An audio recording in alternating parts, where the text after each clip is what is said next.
This is Vanilla Fielding. I'm listening to Resonance FM, London's most fabulous art radio station.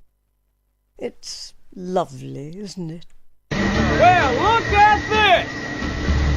Appears we got here just in the nick of time. What does that make us? Big damn heroes, sir. Ain't we just? Just tell me one thing, Burke. You're going out there to destroy them, right? Not to study, not to bring back, but to wipe them out.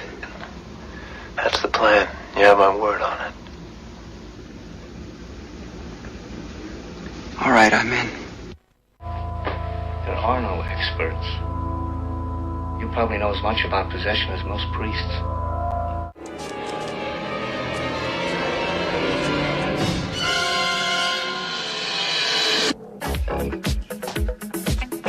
Get ready. Hello and welcome to Shoot the Breeze on Resonance 104.4 FM, a film and TV radio show where a handful of film enthusiasts shoot the breeze about all things film and television. I'm Marcus E. Acko. I know things are a little bit different because obviously we're playing the thriller music because it's Halloween soon. Sorry. Sorry, I had something caught in my throat there. Right, so trivia point. The last scary TV show that I watched was American Horror Story. I'm Laura Sampson. And the last scary TV show I watched was... Oh my goodness. I told you not to keep it safe with me. What even counts as scary? Anything that is a TV show that is scary for you or that you consider scary is what's the last one that you watched? American Gods.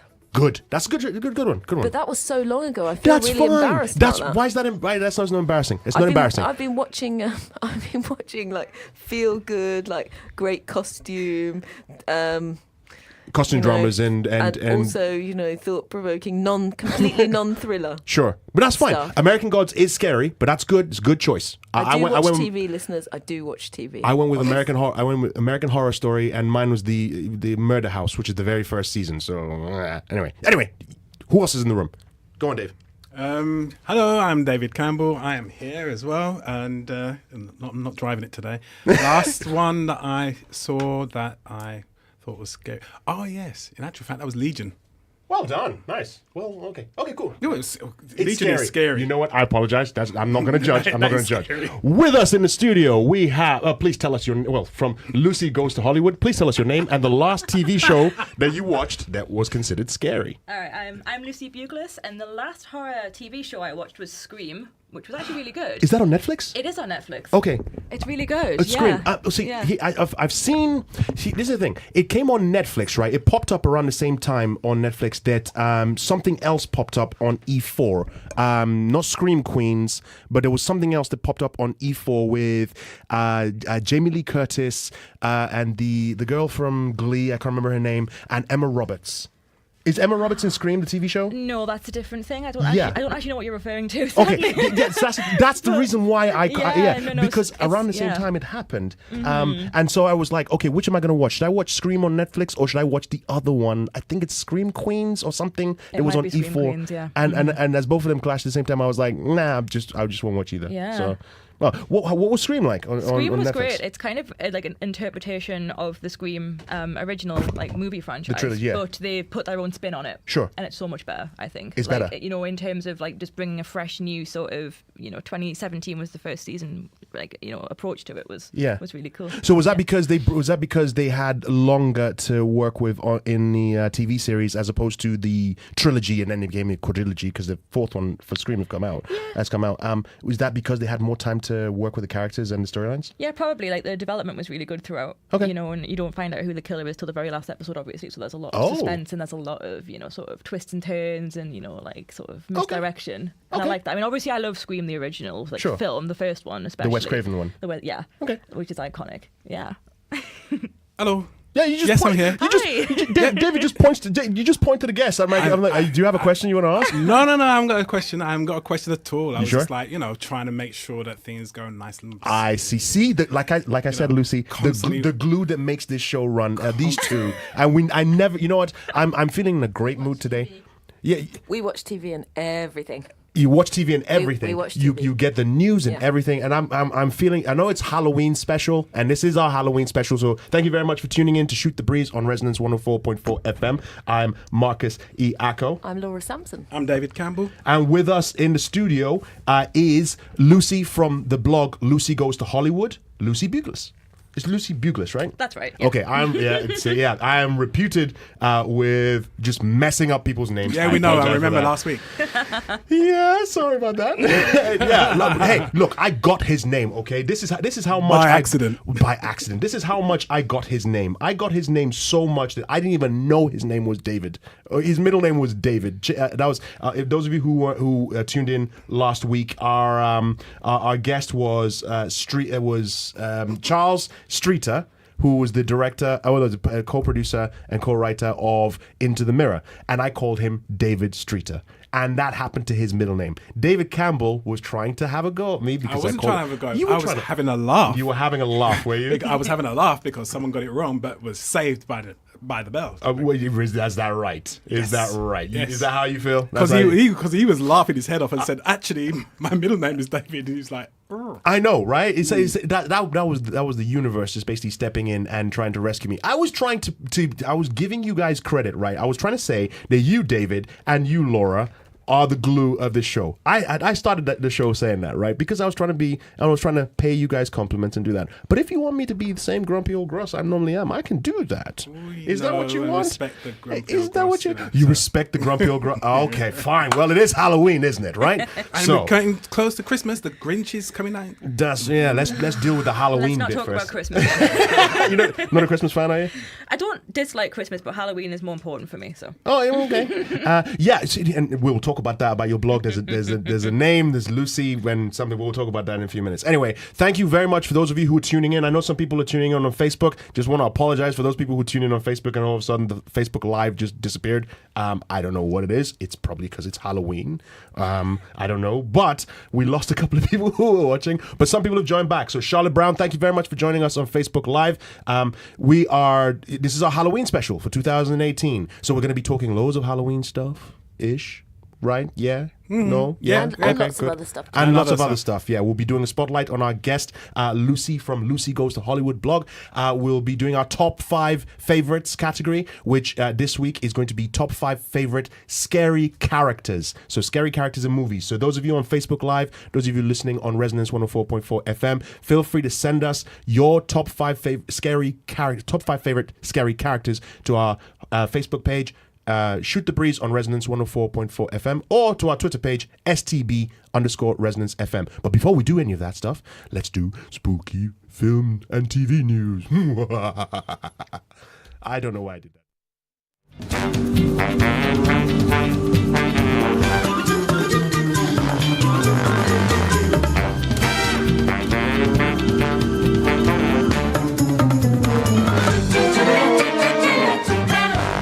So, what have we got in the news, David? Well, he says that. Well, one of the things I was going to talk about, in actual fact, which Lucy can talk about us a little bit more, is horror channel Shudder. There's a horror channel called Shudder? Yes. Lucy, tell us about it. Yeah, it's more like a subscription service like Netflix, essentially. So it's basically Netflix for horror fans. And it's awesome. Okay. It's really, really good. Yeah. And where can people get this channel? You literally just go to shudder.com and then sign up for it like you would Netflix. Okay. And then you would then get the extension onto your phone or app, not extension, what am I on about? App, onto your phone or computer or something like that. So yeah, if you love horror movies, indie horror series, it's the perfect place for you, honestly. So if I heard you correctly, you get an app, you download an app on your, is it free or? It's a subscription service like Netflix, yeah. Okay, fair enough. Okay, so yeah, but you can download the app for free, then you subscribe, and you can get any type of horror film that you want. Well, like Netflix, they would have their own selection of horror films that they would catalogue for you. Okay. But, they do recommendations based on what you've previously watched. It's very much like Netflix, actually, but it's specifically just horror and nothing else. And I'll come in on a little bit on that as well, because it's £4 a month. That's the total cost for it. They also have curated channels as well. So they have guest curators come in and actually do a selection of horror films. Now, if you're not really sure about it, what you can do is just tune into Shudder TV. And that is free. It's a streaming service, but you don't get any choice. You just see what they're giving you. But they change that virtually every week as well. So it's well worth having a look. And I went through and I had a look at Shudder TV, and it's available on Roku. So it's a channel that you can get on Roku. You can get it on Amazon. Oh, you can get Amazon Prime. So, it's one of those things that you can get. And also you can get it as apps for your sort of like mobile phone. Or perfect. Yeah. See, because I kind of stepped away from the horror scene for quite a bit, which shame on me, definitely, because I gravitated more towards like the Marvel stuff, and I need to sort of go back to the early roots of the stuff that I used to watch, all the horror stuff that I used to watch, and I haven't done that in a long time, which is one of the reasons why I wanted to bring Lucy onto the show. I wanted us to bring Lucy onto the show so that we can talk more about horror stuff. But if I remember correctly, we had this conversation, and I think we both stepped away from horror for the same reason. Yeah. Horror started to become more slash gore, what have you, and not into that really, to be quite honest. I was into the Exorcists, the scary, you saw like Jump, the original Halloween, which wasn't so much in the way of the gore, but the real scary stuff. Absolutely. So when you actually get scared rather than just that jump scare, and because someone yelling in your ear and playing a loud shrieking violin is not scary. That's not it's just that's an instinct that you react to it, right? Now I know people can argue and say, well, that's it's the way they build up the atmosphere, and then that's basically causing suspense and so. But I personally disagree with all of that completely. I'm not saying that a jump scare can't be used in a horror movie. You can use a jump scare maybe once or twice, but if your entire movie is predicated on the fact that you're going to be scared because every now and again it'll be a jump scare, that's not a horror movie. That's my opinion. And I know you take it or leave it. That's just my opinion. Anyway, so that's that. Anyway, I'll Shudder, back to you. if you want to try Shudder, there's also a 7-day free trial for you as well. Okay. Next item, Sam Raimi. Oh, It was his 59th birthday this week. Really? Yep. He was 59 on the 23rd. So those who don't know Sam Raimi, he did Evil Dead, the Evil Dead trilogy. That was his. He helped out with. He executive produced Xena Warrior Princess, as well as the Hercules series as well. Those who are fans of the Spider-Man. I was coming to Spider-Man. I was giving that last. Sorry. I was talking about Spartacus on TV. Spartacus TV series. He executive produced that as well. But David, as you pointed out, yes, the Spider-Man trilogy. Now we need the original Tobey Maguire. Yes, so you have to be more specific when we say Spider-Man, because people think... I was going to say. Exactly. Don't worry. So, Lucy, what do you think about Sam Raimi's output? Yeah, I like his stuff. I mean, I must admit, I'm not an absolute expert on him, but what I've seen was very good. Yeah, I think he did the Evil Dead. Is that correct? Yes, he did. Yeah, so yes, obviously I love that, and I love the Spider-Man series as well. Actually, he's very diverse actually in what he's produced, right? Which is different for a director, I think. Usually, he has a lot of fun with what he does, and he brings the same elements. Because I read up a while ago about some of the techniques that he used, and he actually invented some the shaky cam, the way the shaky cam works. Yes. The technique that he used in Evil Dead has basically been taken and used as the basis for more techniques to do in that particular method. But it's the way he actually built it was very, very simple, very guerrilla style. And he took that same technique and used some of them in the Spider-Man trilogy. There's one scene in particular in Spider-Man 2 where Doc Ock is in hospital after the accident, and the tentacles that he's created are attached to his back, and he starts attacking all the surgeons in the room. That particular scene is shot with it's sort of from the point of view of the tentacles as they're attacking the surgeons, which horror fans who have watched Evil Dead will recognize. That's POV of the demon that's coming and so on. But yeah, so that's I did not know it was his birthday this week. So he's 59. 59. Wow. Okay. Yeah. Time flies. Next piece. Sorry. Go and say it. Just before you do your thing, you're listening to Shoot the Breeze on Resonance 104.4 FM. I'm Marcus E. Acko. I'm Laurie Sampson. And I'm David Campbell, reporting. Yes. David Campbell reports. That's what we'll change the story to. David Campbell reports. Yeah, okay. With us in the studio is Lucy from Lucy Goes to Hollywood blog. Check it out. It's lucygoestohollywood.com. Right? Yeah. Good. David? Just two more. Pirates of the Caribbean. Yes, It's scheduled for. It looks like it's going to be rebooted without Johnny Depp. I heard. I heard someone else who's taking over. There's someone. That story is even more interesting with who's doing the reboot. Well, the reboot was it? Oh, I can't remember the name of the executive producer, but they're trying to get Rhett Reese and Paul Wernick of the Deadpool. That was what it was. Yes, that bit. Yes, and I said we were talking with. I was talking to Lucy about this, and she was like, "Ooh, yeah." Well, yeah, but you liked the Deadpool movies? Yeah, I love Deadpool, actually. I mean, I was saying earlier that I much prefer the first one over the second, as I often do. I'm not really a sequel person generally, but I just feel like they're so wacky and fun, and how great is Ryan Reynolds? So, I mean, absolutely. Just that direction, the soundtrack, just all of it. Yeah. It's fantastic, so... You're in safe hands here because we love. Well, I don't know about the rest of the group. I'm sure the rest of the group enjoy Deadpool as well. I am with you with the first one being better than the second one. Although I've heard a lot of people say that the second one, they prefer the second one to the first one. I know the introduction of Cable and who did Zaza? The team are going to be the glue coming together are going to be. You're going to come up with a name in a second. It just escapes me. Anyway, I did like the second one. I do prefer the first one because it was sort of punchy and original. I hope they carry on making it. I know you don't like sequels. I don't care whether it's a sequel. At the end of the day, I look at the product on its own merits. I still think that the first one's better than the second one. Just to backtrack a little bit, I realized that I made a mistake when I said, and I know this is on me, 100% on me, when we did that trivia thing to start off the show, and I said the scary TV show that we watched last, and I realized I actually watched something else.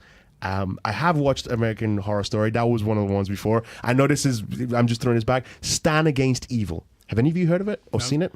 No. Okay, it's on Fox. It's comedy horror. It's kind of like Evil Dead, right? And it's do you know you've seen Scrubs, right? You know Dr. Cox? Yeah. Oh, John C. McGinley is in it. He's the lead character. It's set in this small American town where for about 400 years in that town, the sheriff has always been killed has always died a gruesome death.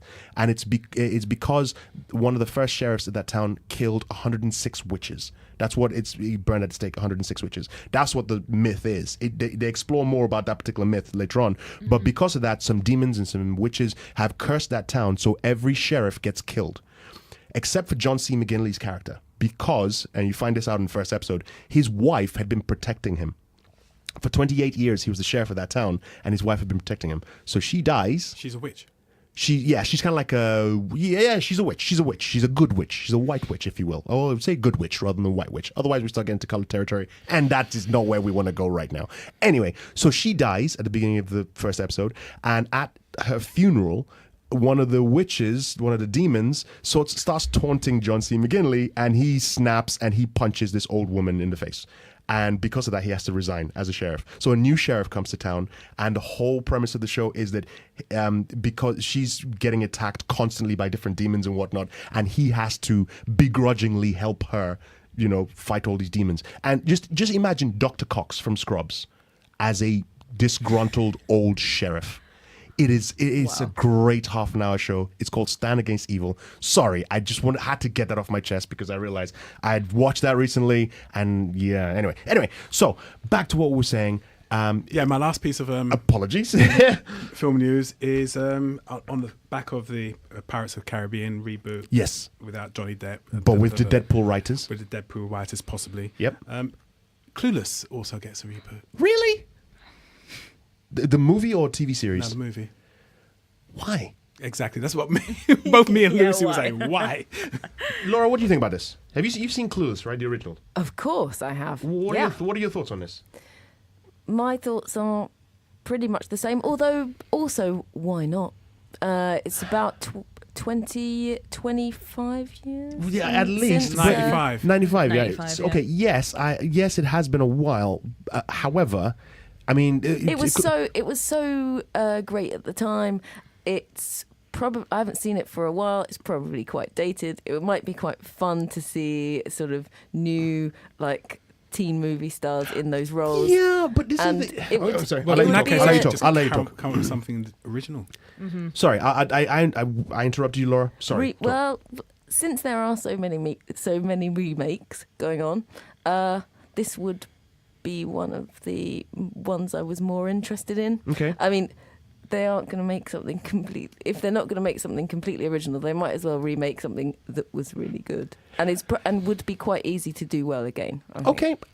Okay. You know what? Fair enough. If you say that, Lucy, let's turn to our guest. This is Lucy from Lucy Goes to Hollywood. Lucy, what are your thoughts on this? Yeah, I think it's a really silly idea. I think because Clueless was so iconic for the 90s and it's very much about 90s culture. And yes, it's dated, but it works for us to kind of have almost like a flashback to the 90s. So I don't think it's ever going to age terribly. I think it's always going to be enjoyed. Okay, so if they're doing it as sort of like, as you said, flashback to the 90s, so because Clueless was based on Jane Austen, right? Is it Jane Austen? Emma. Yeah.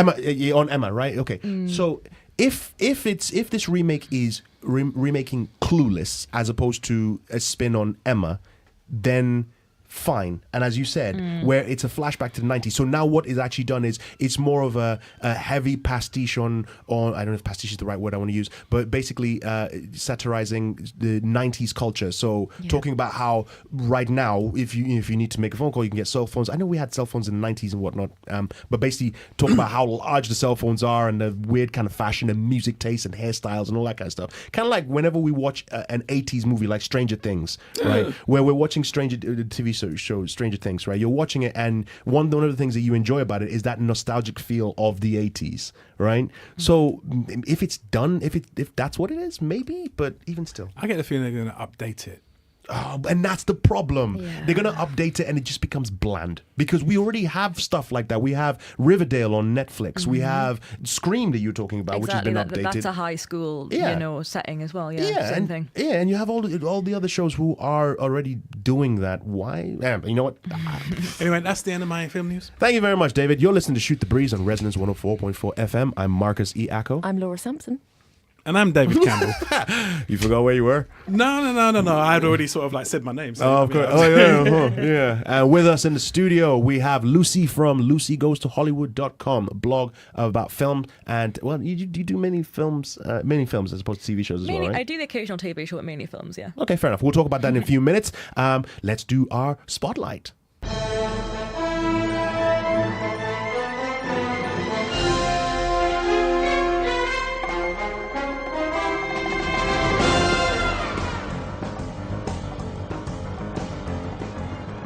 So Laura said just offline, she should have argued. No, you should. Don't worry. If you don't have to argue. They're not paying you money. I'm just not argumentative enough. They're not paying you money. I don't feel strongly enough about Clueless. Same.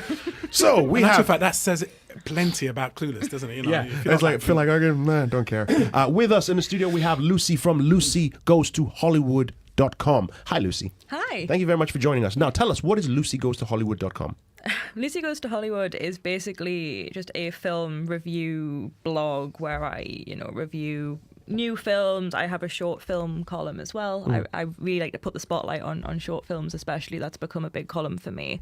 I review all genres, all types, whatever interests me. But the name Lucy, and on Twitter you've got Lucy, and in brackets you've got Ifa. So it's Lucifer Goes to Hollywood. Yeah. Now, is that because this is one of the reasons why you're here in our Halloween special, because it's Halloween in a few days. Yeah. So what is with that? Yeah, I don't know if you've noticed, the film Twitter community, as we get called, they kind of like to sort of spooky their names on Halloween. So obviously my official blog is Lucy Goes to Hollywood. Sure. But I couldn't think of anything more creative than the devil. Sure, Lucifer, great, whatever. That's great. So that'll disappear as of November, but it's a little bit of fun for October. But fair enough. So that was more of a Halloween sort of twist, as opposed Halloween to twist. Yes, kind of like how the Simpsons do their, they do with the Halloween specials where the credits they change the names of all the people. Exactly. Okay. Yeah. That's good. Okay, so how long have you been doing the blog for? I started it last year.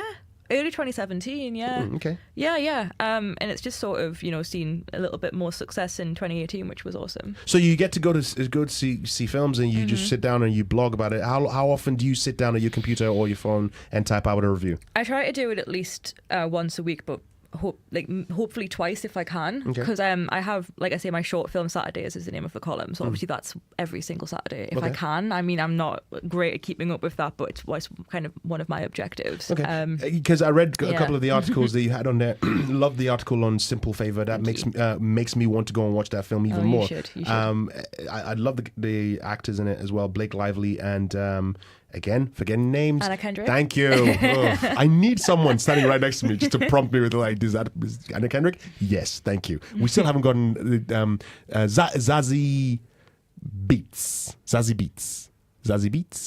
Callback from okay. I was talking about the person from Deadpool. I was talking about sidetrack. We're moving on. Anyway, so it read that one. One article that you wrote that caught my attention was your review of Venom. Yeah. Now, Venom. A lot of reviews of Venom have been quite scathing, but you actually you take up a defense for Venom. I do. Tell us about it. Yeah, I feel the thing is, when you do something a bit more daring like Marvel did, it's sort of, they're usually renowned for sort of, more like colourful, action films, whether DC's more of the dark one, right? Obviously, I know we had Avengers Infinity War, which is far from happy, of course, but I feel like Venom was just great, and I thought Tom Hardy was absolutely fantastic. His sort of dynamic with Venom was very engaging throughout. It was very funny in places. I must admit, I've never read the comic, so if it does steer away from the comic, then I don't know about that. Yeah, because it's not something that I can comment on personally. Yeah, because you're reviewing more from a film perspective, exactly. And which is what you're doing as a film. Would you consider yourself a film critic?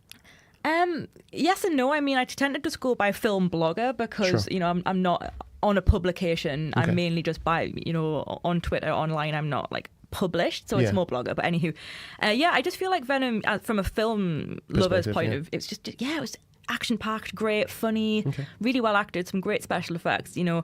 If the comic book lovers didn't like it for whatever reason, then that's okay. That's fine. But I don't know how far it went. Mm-hmm. Said all that because as far as I can see, I mean, I've been reading up. I've not seen the film, and I've been reading quite a lot of the new review headlines, but not the actual reviews themselves. So that the review headlines say it's a mess, it's this, it's that, it's that, and all that stuff.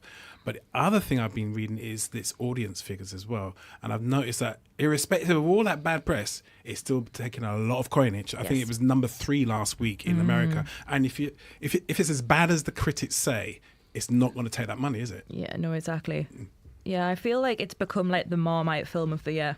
Actually, it's become very much, people are either loving it or hate it, and like to the point where they really hate it and they go hard on hating it. Right, okay. Like I've seen so many 1-star reviews for it, like 2-star, like this is terrible, worst film I've ever seen. It's like, worst film you've ever seen, really?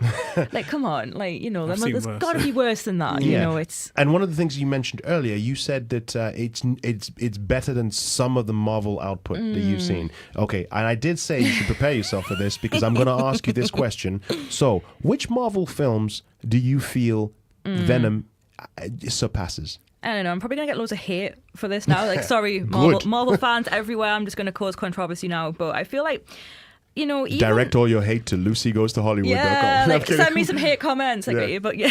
Hey, the haters are the ones who are going to subscribe to your records and you subscribe to your blog, and they'll be the ones who are like, I can't wait to hear the next review so I can slam her. So I can hate her. Yeah. Absolutely. That's good. It's like, bring them, please. Karen. I feel like, again, with my hatred of sequels, sometimes I felt like certain sequels, like I don't think I'd liked Spider-Man 2 that much. I didn't like Spider-Man 2 at all. Sure. I can't tell you why I just didn't like it. The one with Tobey Maguire. Oh, okay. So the one with Doc Ock, the one I referenced earlier. Yeah, with, so I was kind of sat there just being like, my headphones almost fell off my head. I was like, you see, I've got a hater now. Yes, you know what you do, because out of that trip, didn't enjoy it. I'm sorry. I'm gonna step away. Okay, what about Spider-Man 3 of that same trilogy? Spider-Man 3 was good because that was the Venom one, right?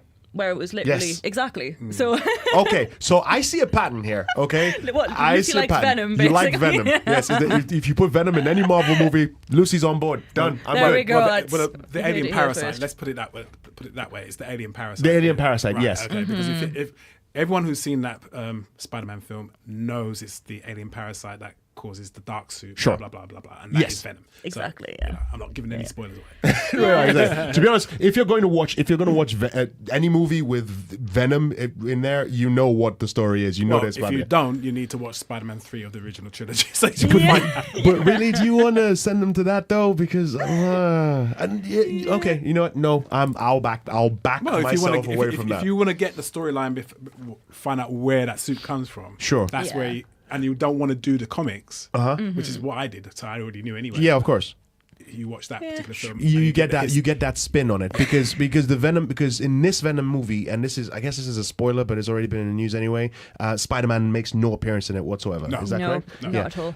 Even though there were rumors that Tom Holland might swing by because it's a Sony project and Sony and Marvel are kind of sharing Spider-Man. they've got no agreement, So okay, let me ask. I guess this is one of Sorry, those. what other Marvel comic Marvel creations didn't you like on film? Oh, I don't know. Like, I don't think I have a massive hatred for any of them. Sure. I just don't like certain performances. Like, I think with the Spider-Man 2 one, it's because I don't like Tobey Maguire. Okay. And, like, that's a problem that I have. So I just didn't enjoy it. I just didn't... Okay. I can appreciate it to an extent. I just didn't like him. Okay, I fair guess. enough. And okay. just... Okay, but you prefer. Sorry, I don't know why I'm going hard on this. It's so fine. Did you prefer the Andrew Garfield Spider-Man to 2 that came with Andrew Garfield? Yeah. You did. Okay, fair enough. You know what? Okay, Controversial opinions. you know, it's not. It's not controversial because, to be honest, I think Andrew Garfield was actually a better Spider-Man or a better Peter Parker than Tobey Maguire was. I'll say that. But to say you hated Spider-Man 2 with. But you've identified that the reason why you hated it was because of Tobey Maguire. I do sound like a hater now. I'm trying to pull myself away from it. Let's move on to the next question. Sure. So, Lucy, you've been blogging since 2017. Yeah. How can people find your blog and follow you to read all your articles? Yeah, of course. So obviously you said that my blog is just simply lucygoestohollywood.com. That's where everything is. I also have LGTH blog on Twitter, which is the Twitter handle that I use. That's also my Instagram. Sure. I have a Facebook that I never use. Just search for Lucy Goes to Hollywood and I should pop up. But Twitter and Instagram are the best places to find you. Twitter I'm on Twitter 24/7, honestly. And to read all of your articles, go to lucygoestohollywood.com. Very easy. And Lucy, what's next for you? What are you doing? Are you doing lots of particular features on your blog in the coming weeks? Yeah, so I saw a press screening of Overlord on Wednesday, it's not embargo, but I don't want to spoil it too much for you guys, but it's the new J.J. Abrams produced film, it blends war with horror. And it's very jumpy and very like Nazi experiments. Yes, that was it. That's the one. Okay. A lot of people have compared it to Wolfenstein. I don't know if it is because I've never played the game. I don't know if it is a direct sort of adaptation of it. So I saw a very short article again talking about that. I didn't know it was J.J. Abrams. I had heard of Overlord. That's why I was trying to remember what it was. But okay, so you've already seen it. So I've seen that. That's coming up. The review's coming up next week on another site that I write for, Jump Cut Online, which is another publication that I collaborate with. There's an embargo. You can't say anything about it yet. Not yet. I don't really like doing spoilers or anything like that. I wouldn't do it on the air. Okay, absolutely fair enough. not. But I can review it next week. Yes. All right. So. Since we're on radio, blink twice if it's. If I forgot that you actually on Facebook Live, and the camera just aimed right at you. So fair enough. Okay, I guess. Yeah. But you can check Jump Cut is what you said, right? Yeah, Jump Cut Online is Jump Cut another Online. publication that I write for. Okay. Yeah. So go and check out Jump Cut Online and lucygoestohollywood.com to read her articles. And you're off to the London Korean Film Festival next week. Yeah, that's the big Exciting. news. Yes, so that I have the opening gala on the 1st of November, which is a film called Microhabitat, which I'm very excited about. And it's my first film festival, so I'm very excited and can't wait. It's the first film festival that you've covered in its entirety. Presumably you've been to lots of other films within other film festivals. Yeah, before. like I haven't been to, certainly not as press. I haven't been to any festivals. I've been to like Fright Fest as like a fan before I started writing for my own blog. But yeah, this is the first like press accreditation that I have, which is awesome for me. Excellent. It's a good start. Laura's basically trying to angle for you to take her because she loves East Asian films. Well, it's really for recommendations. There are so many titles that I've never heard of. Yeah. And lots of things that are coming over here for the first time, even though they've been famous everywhere else for a really long time. Yeah. So I'm looking forward to the recommendations or steer away from, so to come from your blog soon. Yeah, I'm trying to, not read up on them too much so I don't spoil them for myself. Like, I have vague understandings of the genre and stuff, but that's it. And I like going into things blind and not spoiling things for myself. That's the issue, I think, with things being online now. People can spoil things without even realising that they've done it, I have been accused of spoiling films. And which film was it in particular that I supposedly spoiled because I said it was a gut punch? All I said was, it's a great film, Gut Punch. And it was like, you spoiled the film for us. Michael Amari, I'm talking about you. I still haven't let go of that. Anyway, you're listening to Shoot the Breeze on Resonance 104.4 FM. I'm Marcus E. Acko. I'm Laura Sampson. And I'm David Campbell. I've got a question for you. Natural fact. Hi. Fright Fest. Yes. You mentioned Fright Fest, but when is that coming up? It's past, sadly. It's past. The August bank holiday weekend, every single year at Leicester Square. Why on earth is it in August when it should be around about now? I don't know, actually. It's a very good question. Yeah, Lucy, answer the question. I don't work with Fright Fest, sadly. I'm sorry to disappoint. But I think it's because bank holiday, it attracts more people, right? Right. And people can get time. They haven't got time off work, and it's a bit easier, and it's just something fun to do in the summer, I suppose. Right. I mean, I think they do events in October, so they would do like Fright Fest all-nighters at the Prince Charles. They would do things like that, but the festival is always August. Right. Okay. I mean, you obviously know about the Fright Fest Halloween thing. Yes. And do you know what films are going to be shown? I don't know because I'm not attending this year. I have other plans, sadly, but. I don't know much about that one, but I know that they've been great in previous years. Yeah. Right. Okay. Let us know if there are any Korean horror films that are in the festival. Yes, because do. one I really like was Thirst, which is it's one of my favorite East Asian horror films. I know there are others like you talk about Ringu and so on and so forth, but Thirst is the one that grabs me because it's not really horror. It has kind of a horror bent to it because it's about a vampire and whatnot. But it's anyway. But let us know more about that, and would love to have you back on the show so you can tell us more. Yes. And give us more insight on some of the films that you're reviewing, so you can come back and have this sort of banter. And I will do my best to reduce the hate that I throw your way about it. But just in case, you're listening to Shoot the Breeze on Resonance 104.4 FM. I'm Marcus E. Acko. I'm Laura Sampson. I'm David Campbell. And we have with us Lucy Goes to Hollywood. Lucy Buglass. You know Lindsay Buglass? Yeah, that's my mum. Yeah, she said she's got a smiley face on our Facebook. This is like saying hi. So hi, Lindsay. Oh, that's cute. Right, so we're going to move to our next segment, which is Top 5 Favorites.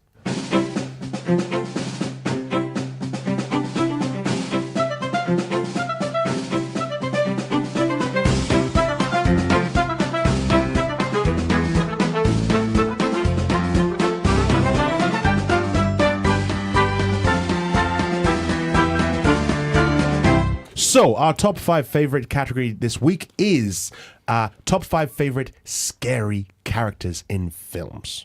Last year we did top 5 scary scene moments or movies or TV shows. Now we're talking about top 5 favorite scary characters. With us in the studio is Lucy from LucyGoesToHollywood.com, and Lucy's going to tell us her number 5 and number 4. Lucy, what is your number 5 and your number 4? Okay, number 5 is Margaret White from Carrie. And number 4 is Buffalo Bill from Silence of the Lambs. Oh. So remind me, Margaret White is the mother, right? Is the mother of Carrie. Yes. Tell us why she scares you most. She scares me because it's kind of a terrifying portrait of religious fundamentalism and how it can make you do awful things, to your own child.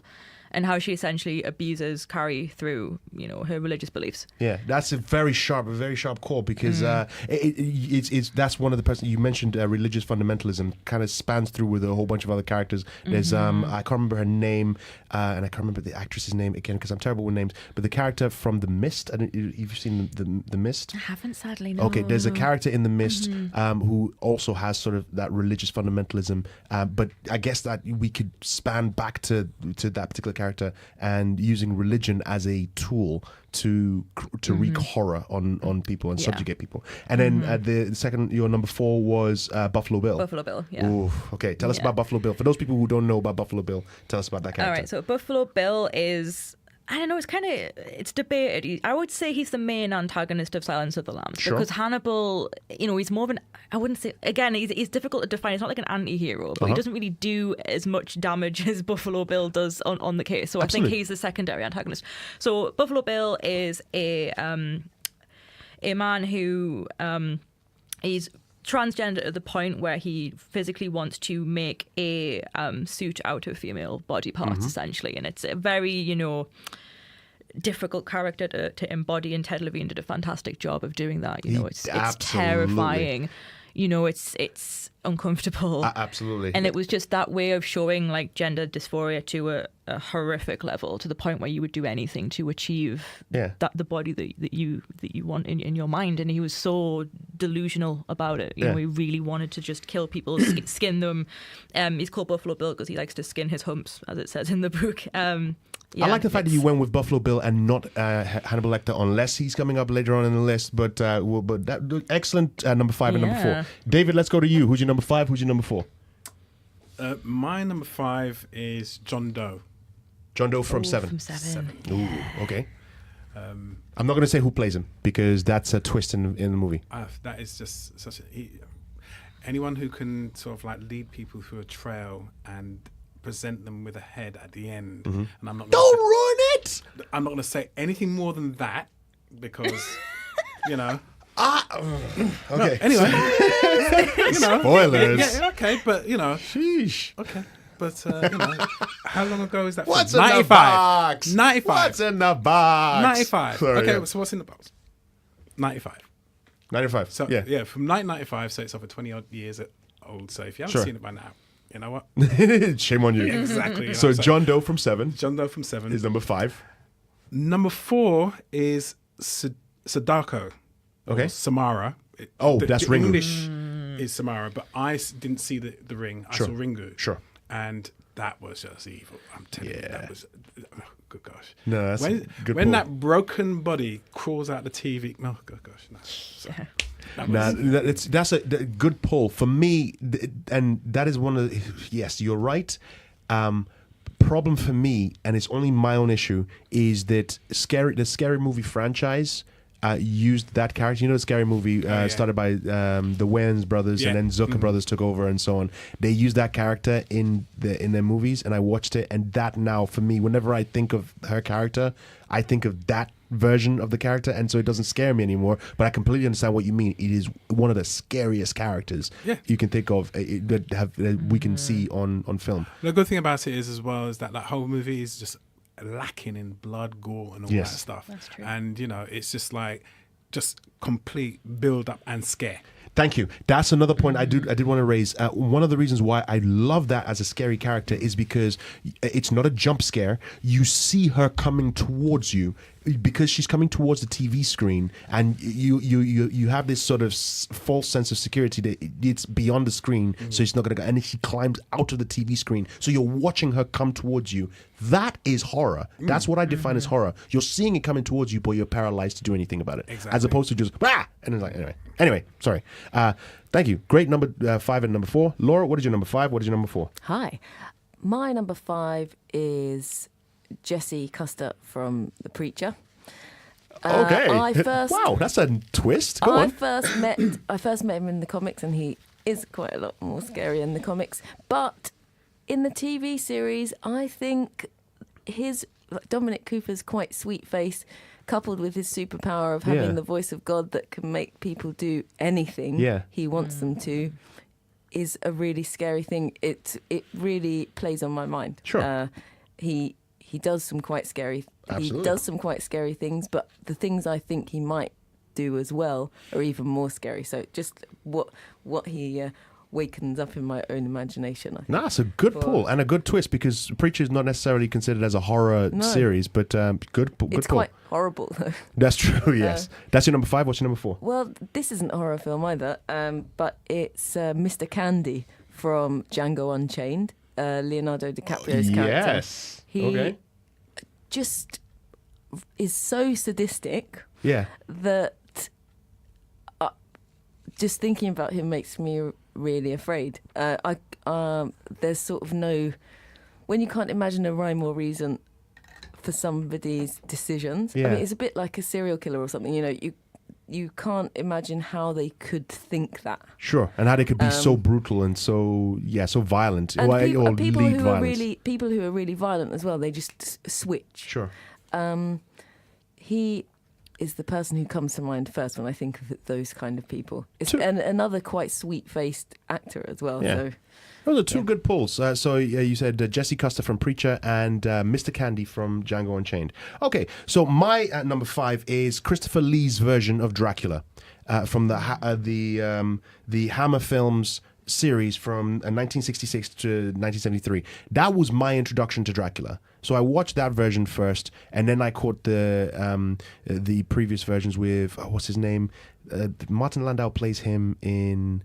I'm throwing names out. Lucy, you can help me out with this. Who is the quintessential Dracula from the 20s? Oh, no, yeah. Not Boris Karloff. He did. You're talking about Nosferatu. Not Nosferatu. No. Bella. Thank you, Bella Lugosi. That's Thank it. you. Yes. I did know that totally. Of course you did. Of course. Yeah. So I watched the Christopher Lee version first. Then I went back to Bella Lugosi, and then came back to Gary Oldman, and so on and so forth. But Christopher Lee is the one who haunts me, and I still that green tinge that Hammer used in their horror films still scares me to this day. I know you can watch it and think, it's low budget, the blood looks like ketchup and it's terrible, but that character is what haunts me whenever I think of vampires and Draculas. So, in other words, whenever you watched the what's it called again?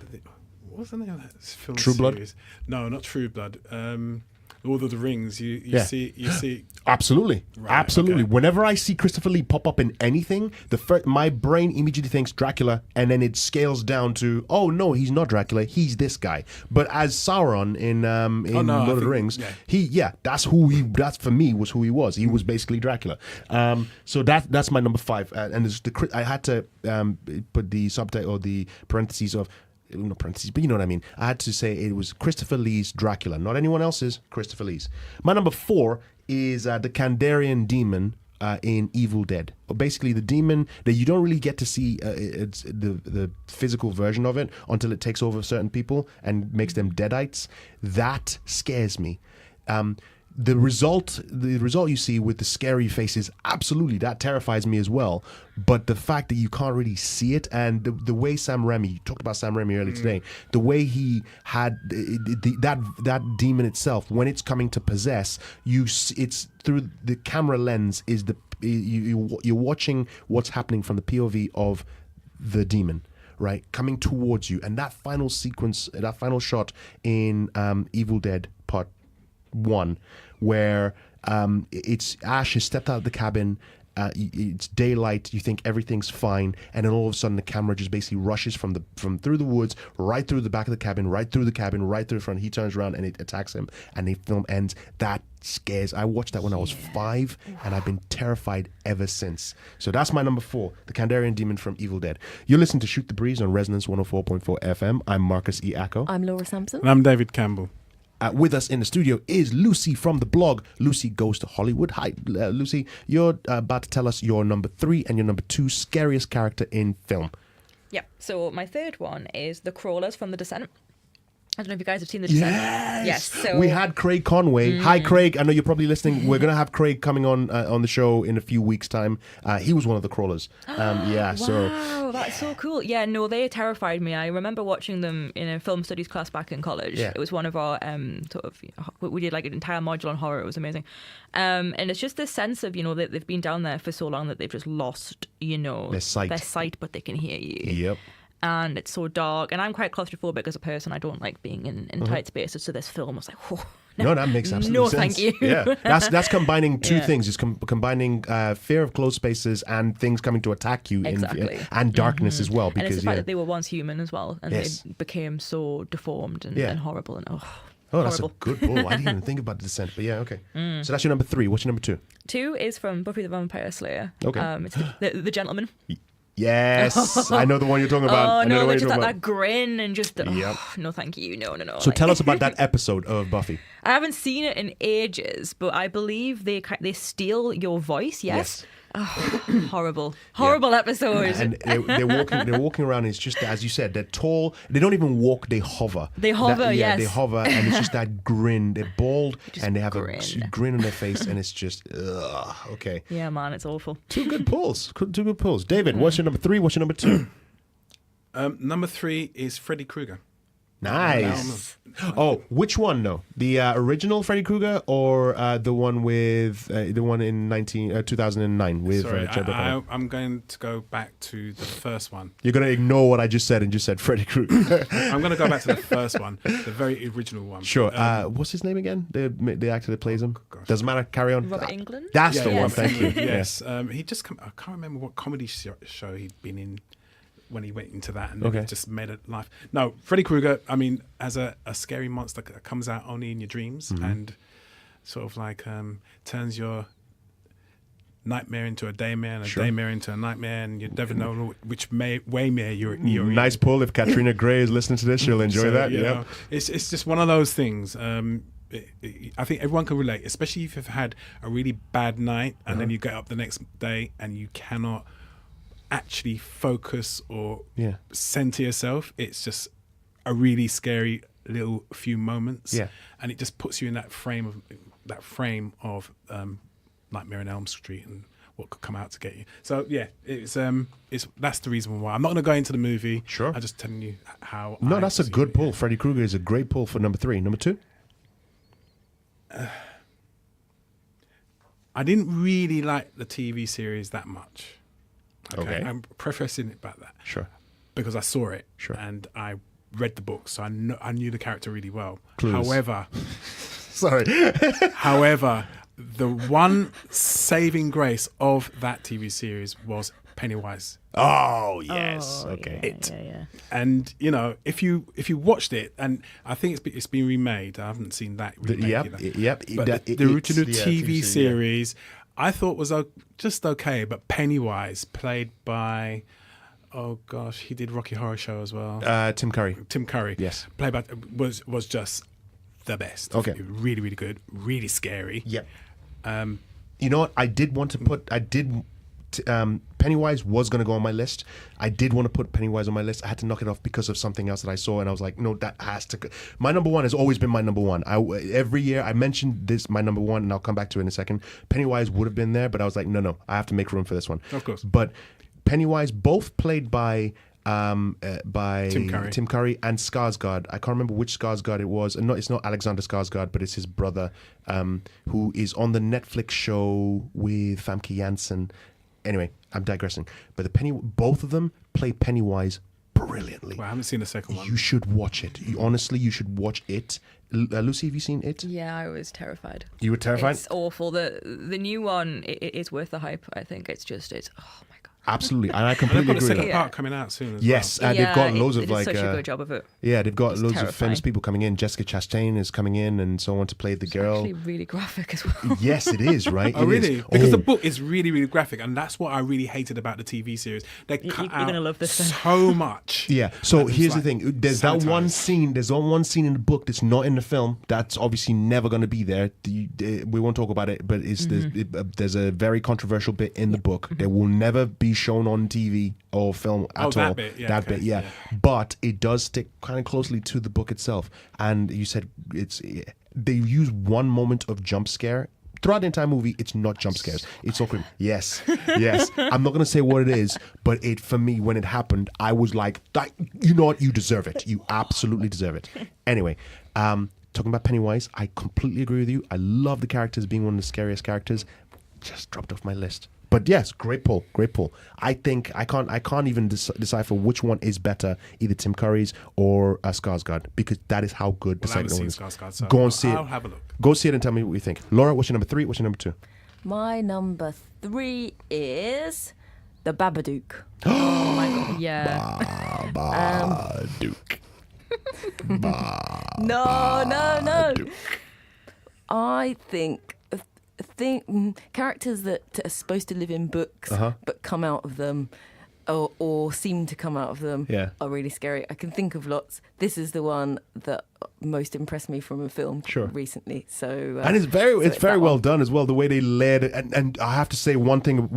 For me, what scares me most about that film is the kid. The kid's reactions are perfect.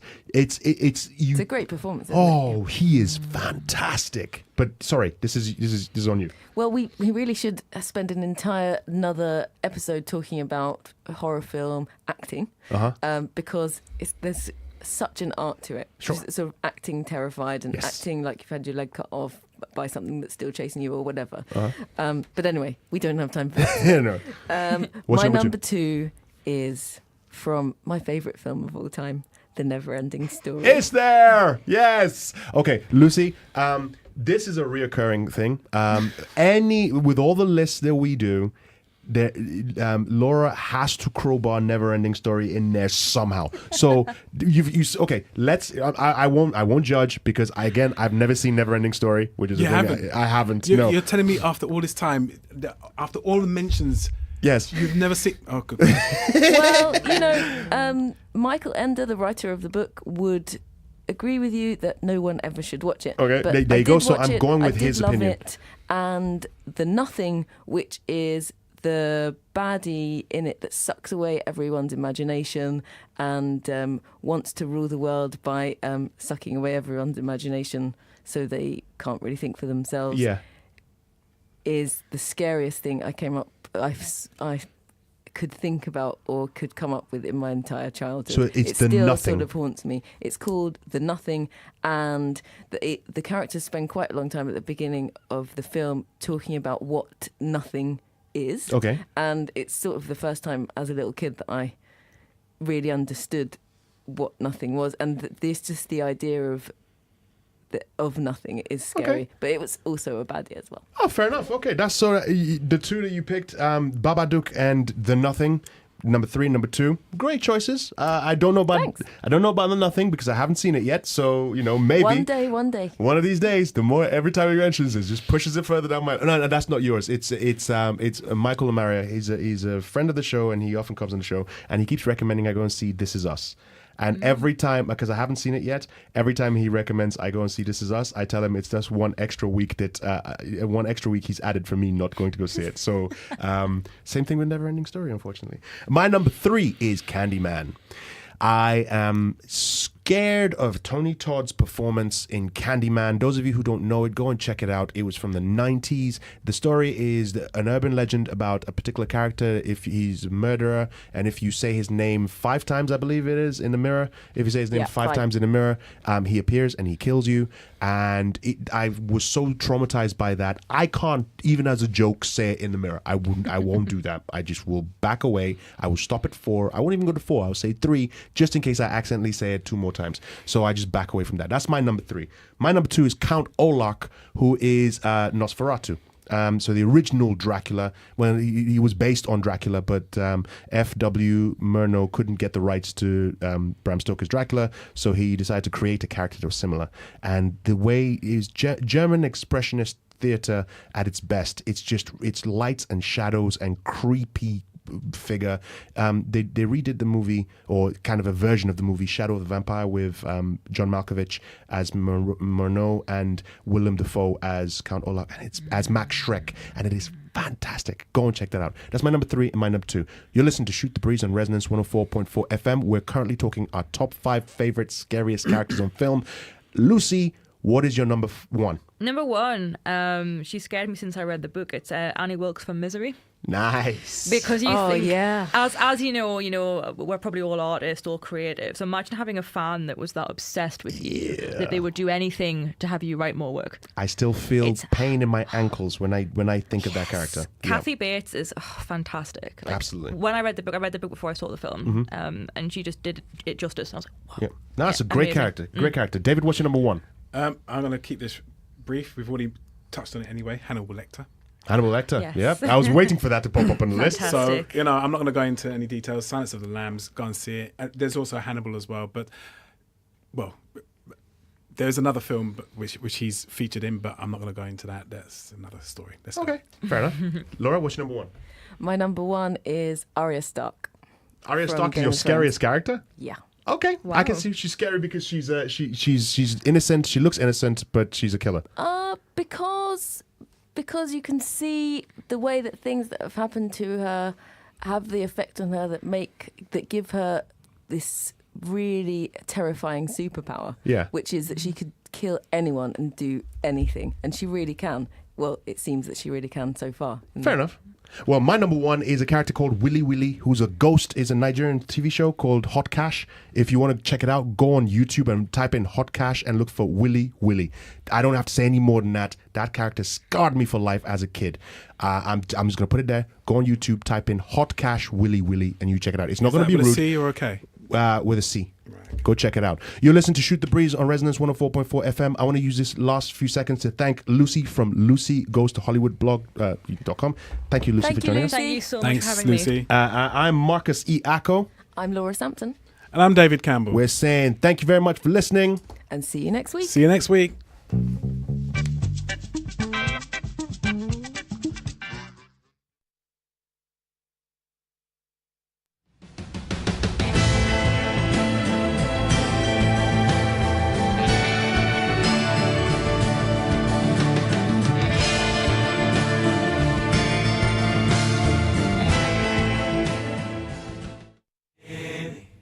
You're now listening to Resonance.